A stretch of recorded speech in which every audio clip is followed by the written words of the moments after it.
বাংলাদেশ ও ভারতের মধ্যে তিস্তা নদীর পানি বণ্টন সমস্যার সমাধান দ্রুত হওয়া দরকার বলে মন্তব্য করেছেন প্রধান উপদেষ্টা ডক্টর মোহাম্মদ ইউনূস। রাজধানীতে নিজের সরকারি বাসভবনে ভারতের বার্তা সংস্থা পিটিআইকে দেয়া সাক্ষাৎকারে তিনি এই মন্তব্য করেন। পিটিআইয়ের ওয়েবসাইটে শুক্রবার সাক্ষাৎকারটি প্রকাশিত হয়। এতে শান্তিতে নোবেলজয়ী অর্থনীতিবিদ অধ্যাপক ডক্টর মোহাম্মদ ইউনূস জানান, দীর্ঘদিন ধরে অমীমাংসিত তিস্তার পানি বণ্টন চুক্তির বিষয়ে মতপার্থক্য দূর হওয়া উচিত। এটি কিভাবে হবে তা নিয়ে ভারতের সাথে আলোচনা করবে অন্তর্বর্তী সরকার।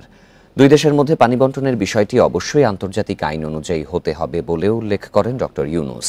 বলেন, বাংলাদেশের মতো ভাটির দেশগুলোর অধিকার সমুন্নত রাখার সুনির্দিষ্ট অধিকার রয়েছে। বিষয়টি দীর্ঘদিন ধরে ঝুলে থাকায় কোনো দেশেরই লাভ হচ্ছে না বলেও মন্তব্য করেন অন্তর্বর্তী সরকারের প্রধান উপদেষ্টা।